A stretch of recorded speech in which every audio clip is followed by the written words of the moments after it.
He was 11, stripped naked, pinned beneath a sweating cloth, while the blade, thick, crude, curved, scraped against stone.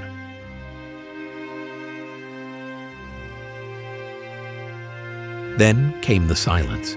Not a scream, not a cry, only the sound of flesh hitting a bowl.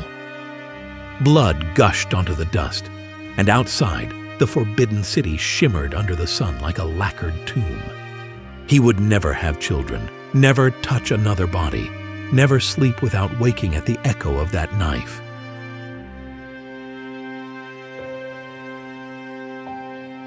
But he would learn to walk silently, to observe without being seen, to whisper truths into the emperor's ear, and one day command armies with a glance. This is not a story of servants. This is the story of 1,000 men who ruled from behind silk curtains, without a drop of testosterone left in their veins. Why tell the story of China's eunuchs now? Because history remembers emperors, not the hands that held their secrets, cleaned their filth, or whispered treason into their dreams. Because in an age obsessed with power, legacy, and masculinity, we forget the men who ruled by surrendering all three.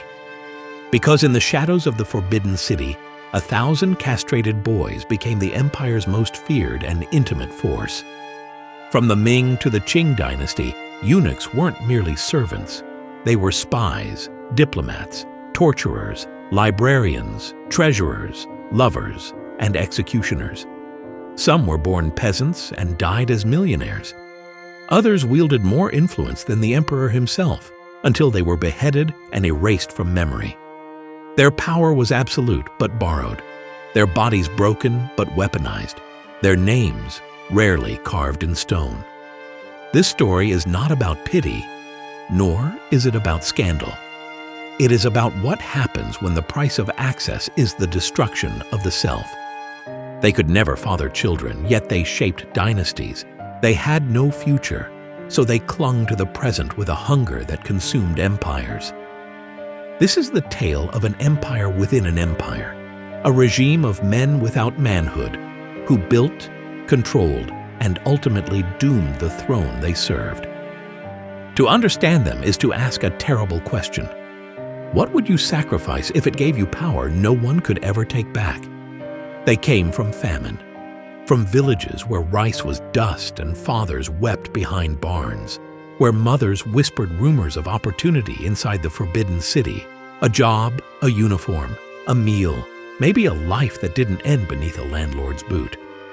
So the poorest brought their sons to the gates of the imperial bureaucracy, clutching talismans and bribes, bowing so low their foreheads bled. A eunuch could serve the emperor. A eunuch could rise. But first, he had to be emptied. Castration in imperial China was not a precise art. It was crude, fast, and often fatal. The penis and testicles were removed together in a single slice, then cauterized or left to scab. A brass plug might be inserted to prevent infection or death by urination. The severed genitals, the so-called treasure, were sealed in a jar and registered in case of future disputes about identity or loyalty. The boy would scream until his throat broke, a raw, animal noise that bounced off blood-slicked walls. Or he wouldn't. Sometimes the opium dulled the pain, leaving only the sound of his breath catching like a fish on dry land.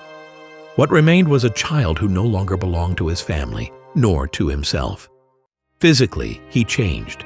His voice would rise unnaturally high, his limbs stretched longer, hair refused to grow. His body grew soft and hairless, almost spectral. But psychologically, the rupture was deeper. Trust shattered, desire silenced, future disfigured.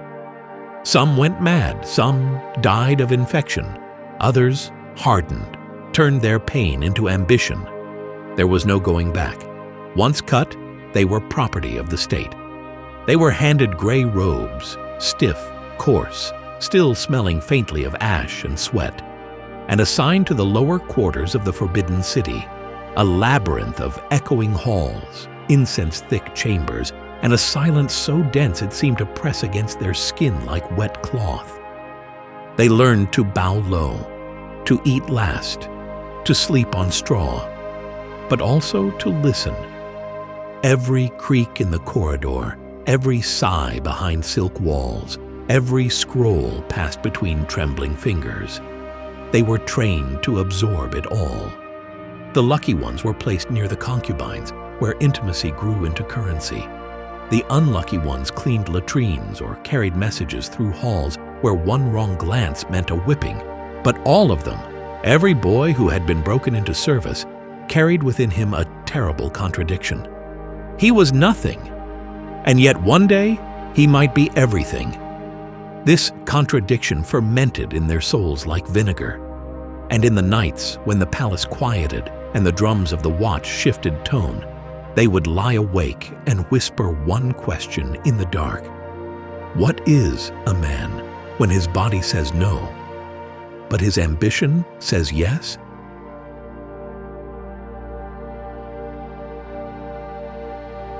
They moved like smoke through the forbidden city. Barely a rustle of cloth, no scent, no echo, just eyes that saw everything and mouths trained never to speak unless summoned. The eunuchs were everywhere and nowhere. They lit the lanterns before dawn and extinguished them after midnight. They memorized the pulse of the emperor's footsteps and the whisper tone of the empress's sighs. They delivered scrolls that could declare war and tea that might conceal poison. Their silence wasn't just etiquette, it was survival. To speak was to risk. To be seen was to be noticed, and to be noticed too often was to disappear. But this silence was not emptiness, it was power, condensed. Within the inner palaces, beyond the vermilion gates